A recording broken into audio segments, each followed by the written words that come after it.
I'm going to show you sort of the rank of how the governments sort of really work. It's a system where one would assume that the President of the United States holds sort of the highest rank because he's got the biggest military or whatever. But that's not quite so. There's ranks higher than him that he must obey, so to speak. And if he doesn't obey those ranks, well, then he could destroy the whole system. But I'm going to try and explain, or show you, give you a schematic or a diagram of just where these ranks, or how this rank works, and where you as a man, or as a Christian, or as a pagan, sits in this rank. And but just before we do that, the English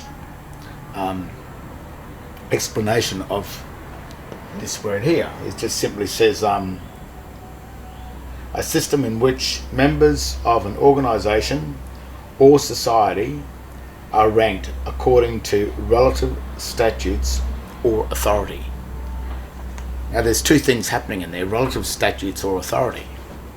And each meridium, or each trust, has its own version of laws and statutes and authority, but the trust itself may be answerable to trusts above it.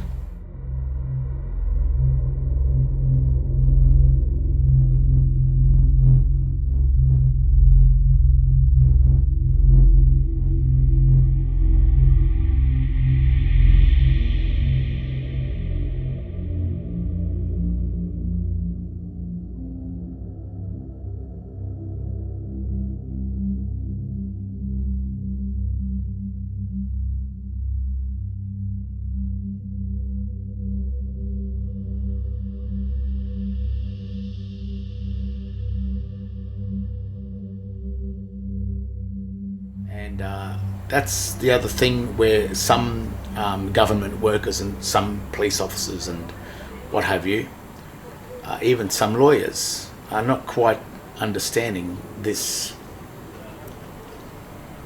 the way this system really works. This is a quick rundown of just how the authority kind of works. And first of all, we have God. This God is the God of existence.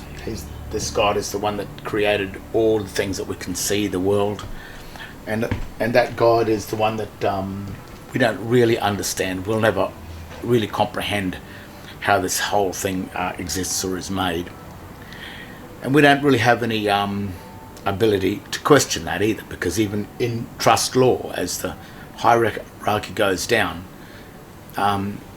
this type of system, the lower ranking officers are subordinate to the higher ranking officers.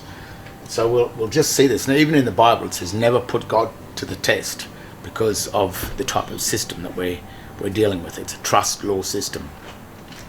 The next thing is man. God, man. Now, you know, in Adam and Eve and in Genesis, God created man and breathed the life into man after he made him from the earth. And this is basically stating that man has a birthright to the subject matter. He's a part of this world, because this God created the world and also created man in it. That is our true God. But I'm going to sort of show you how we've lost, we're losing this God, so you've got to be careful. The next thing that happened was in the Garden of Eden, God granted dominion, which is the highest of authority, to man. And what man did, what happened in this, by granting the absolute authority, the legal title to man, that granted the equitable title with God. So man was holding the legal title to God. God was the director, and this is still evident because when this God decides to have a volcano or create a massive earthquake or create a massive storm, there's not much that man can do about it. That's the fury of God. This God, no matter what you do, hate him or love him, whatever happens, you can't question that, and you can't do much about it either, because his fury is of the greatest. And sometimes those storms and that remind us of the respect that we have, or that we should be having, for this God up here. What happened is God granted the legal title to man, so that means man looks after this planet. He's duty bound to look after it. But what he has done, or what's been offered to man, is this thing here, which is called the Vatican. And what that means is V-A-T-I-C-A-N.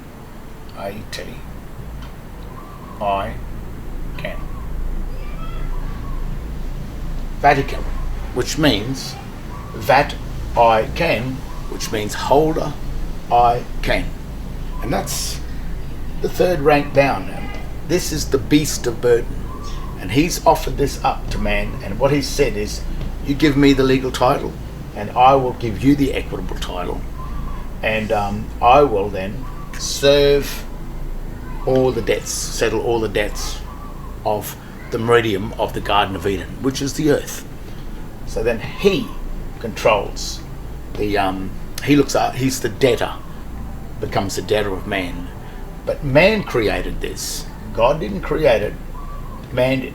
So the God of the Vatican is man. That's Adam.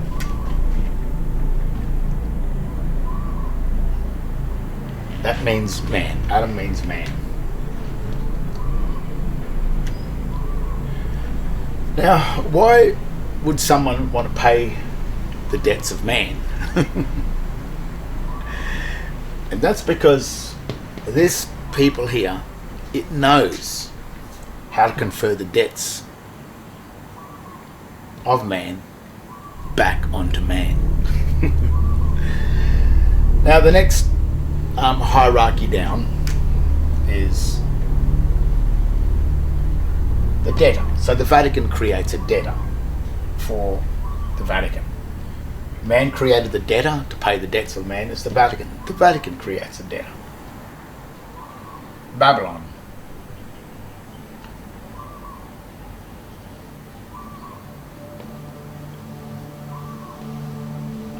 Which means baby for long time.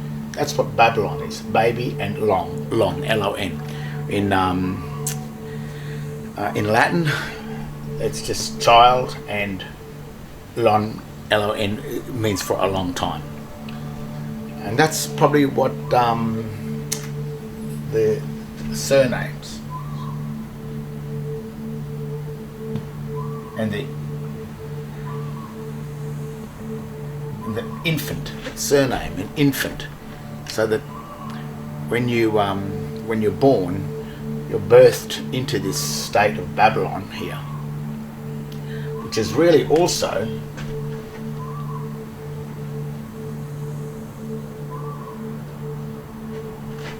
really or the Roman Empire, or it's the debtor of Rome. And what Babylon does, then it needs to create a debtor. This is the Vatican, and this is really Rome. Babylon is Babel, the old Babylonian text and everything. It's in the Bible. It's Babylon's been recognized. It exists, and it exists today. The United States, the Pentagon, that's Babylon. I'll even show you why with the Babylonian text as well. And what Babylon has done is it created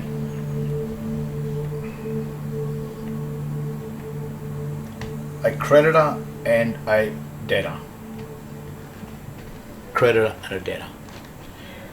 And this is what they talk about in the Garden of Eden, the tree of life and the tree of knowledge.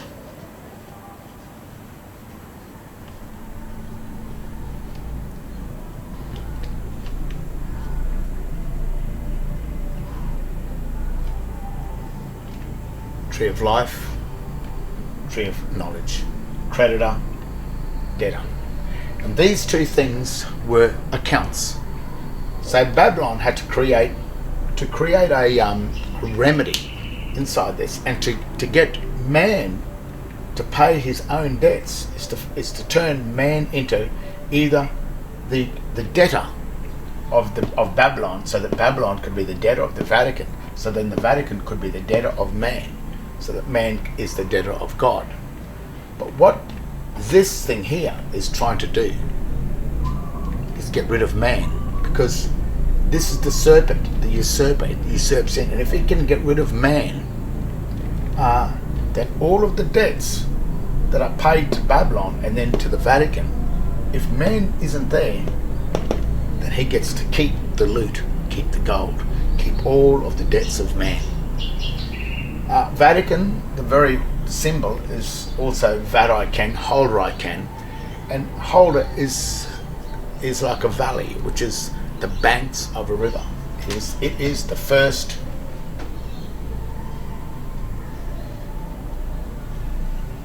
the bank. That is the bank. There.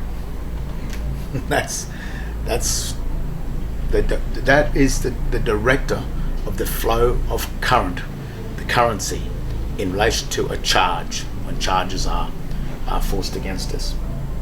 Now the trick down here to create the creditor and the debtor, these two accounts are called the Christian and the pagan. Christian and pagan account. So how does it get you to hold the pagan account, which really means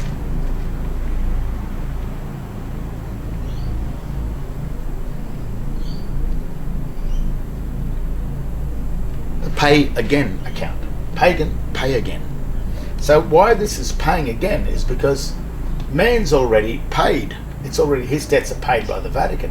But the Vatican are going to get man to pay the debts again for the second time. So now we have God, then man. Man created the Vatican, the first debtor. The Vatican created Babylon. And Babylon created two accounts, the Christian account and the pagan account. The creditor, the debtor. Life and knowledge. L and K. Kill. L-I-F-E. Life and kill. Now, there's two warnings. When God said to man, he said, whatever you do, you never eat from the tree of knowledge. Don't eat, otherwise you will surely die. That was the warning. Now, in the New Testament, Christ came along and he said that in my name only, my name, which is the name of an account, shall you be saved.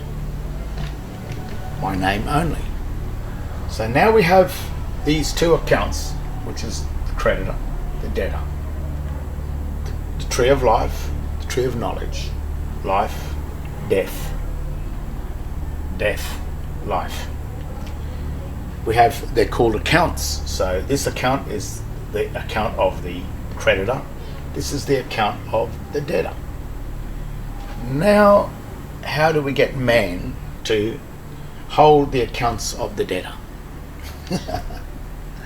And this is probably one of the biggest tricks where the birth certificates and everything come into being. We'll name the account, and we'll just show you what's going on. This is the name. This is the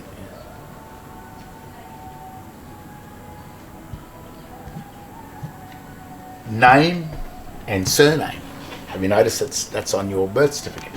And then when you look at your birth certificate, let's talk about John Paul Smith. John Paul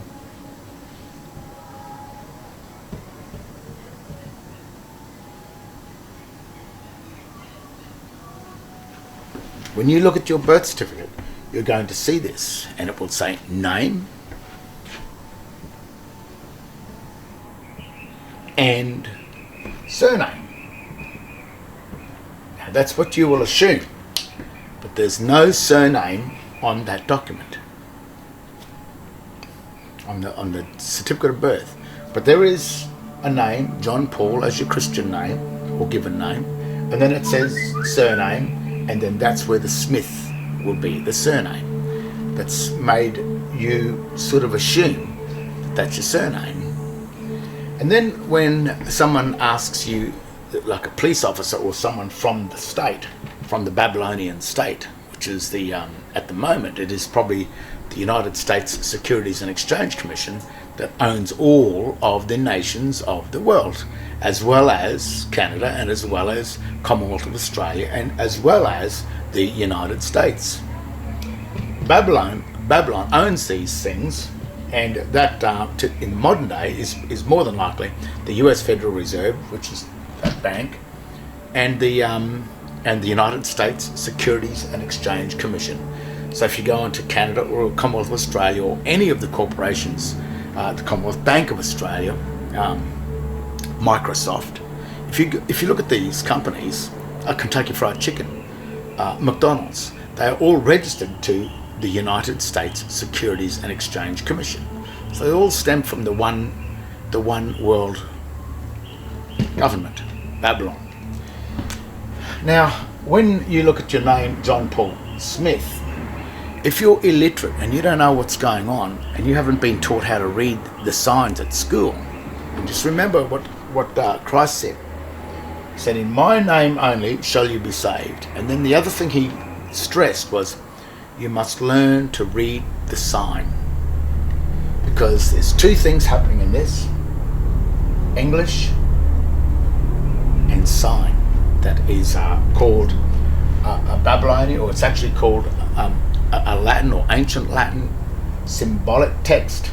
This is a descriptive text. It's completely and utterly different. But if you're an illiterate pleb, actually is what they'll call you, this is what you will assume this name to be.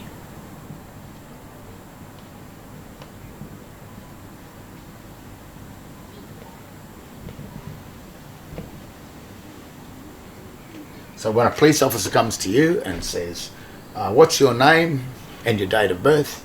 you'll say, "Oh, sir, my name is John Paul Smith." And yet the name written on the birth certificate says John Paul. So straight away, someone's made an error, someone's made a mistake. And if you're the one that's claiming John Paul Smith to be your full name, when John Paul is your full name on the birth certificate, then that police officer has been trained to, as soon as you give a full name, which includes your surname, which is incorporated with your real name, that's an incorporation, and a presumption, he will take authority over you straight away. And what it is, under a form of water law salvage rights, because you're not John Paul, you claim to be John Paul Smith, and John Paul Smith, in law and in fact and in reality, John Paul Smith does not exist. Only John Paul in fact exists. John Paul in reality and in fact, John Paul Smith in reality and fact does not exist. So that enters them into the world of fictions. So rather than you being a man, you will become down here a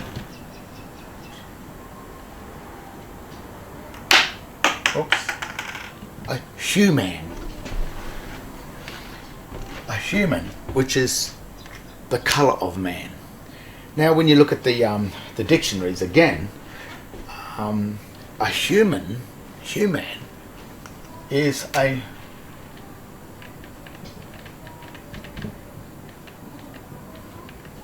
monster. And then when you go into monster, the word monster is a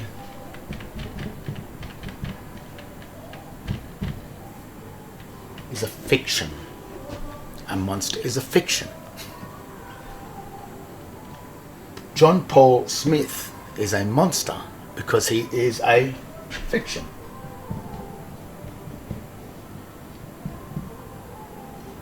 Also a human. And the other thing which is very strange about this is the minute you incorporate any two items together, any two things together that are incorporated in relation to the Vatican or the water law, it becomes a person.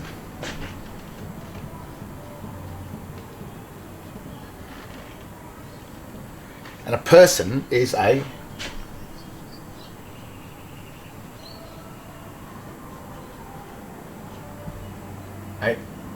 corporation, corp speaking, which means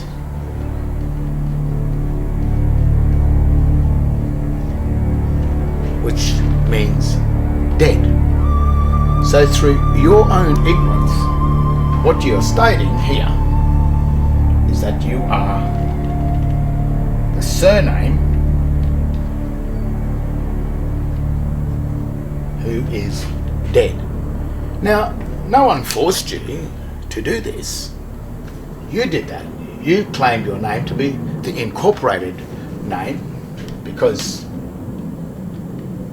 John Paul and Smith don't exist. They exist as two separate entities, but they don't exist as one name. So you're the one that did that. You're the one through your own ignorance and your own inability to assume that you are right. Yet Christ comes along and said, no, you've got to learn how to read the sign. He didn't tell you what the sign, he just said you learn how to read the sign. Well, if you know how to read the sign, you'll know straight away that, oh no, that's sign, that's not my name. That's no part of it. Sign is sin. Sign is sin. That's what it means. Even the words S is the snake, I is one, is you, I, and N, S-I-G, which is a governance, and N is mountain and water, which is the Babylonian, which it's not Babylonian, it's the two sides. It's the name and the surname. It is the creditor and the debtor. M is the mountain, and water is the sea. This is the mountain, which is land. This is the sea. But the N, when written, is the two combined. So in the symbolism, when it looks the symbol, this is the snake, which is Satan.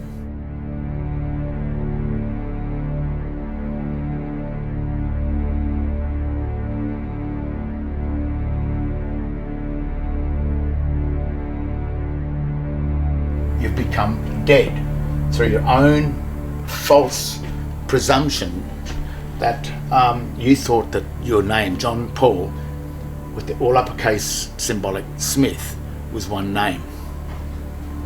And the minute you incorporated and you assumed that, this is what you became: human, a fiction, a person, a corporation, dead, and of course a monster.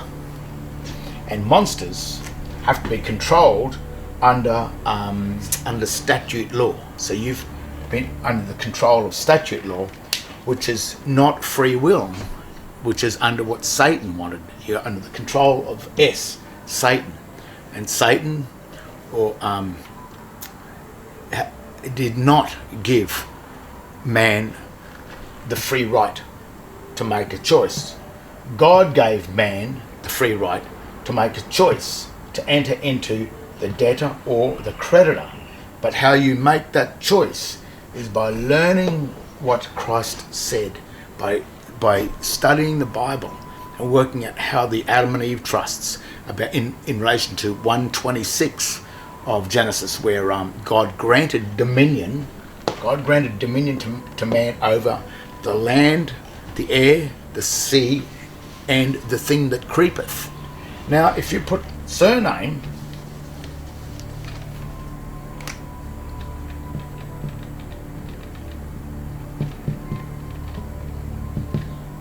into the Latin dictionary, surname means the thing that creepeth up from below.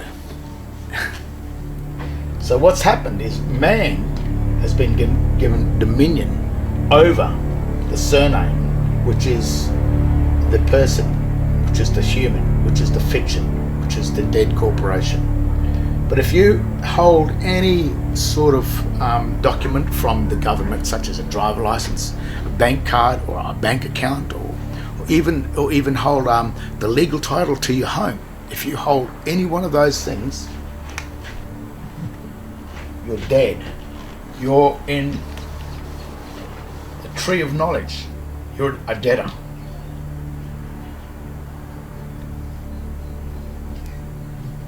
You hold the legal title to it, and you have lost your equity, because in trust law, he who holds legal title cannot touch the equity without license.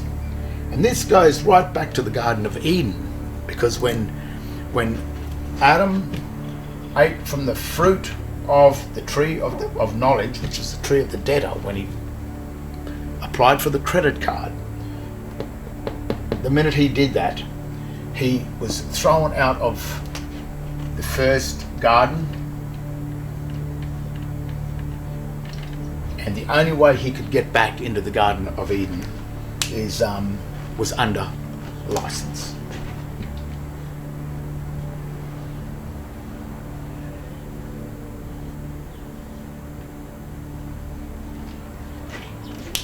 Now remember that maxim.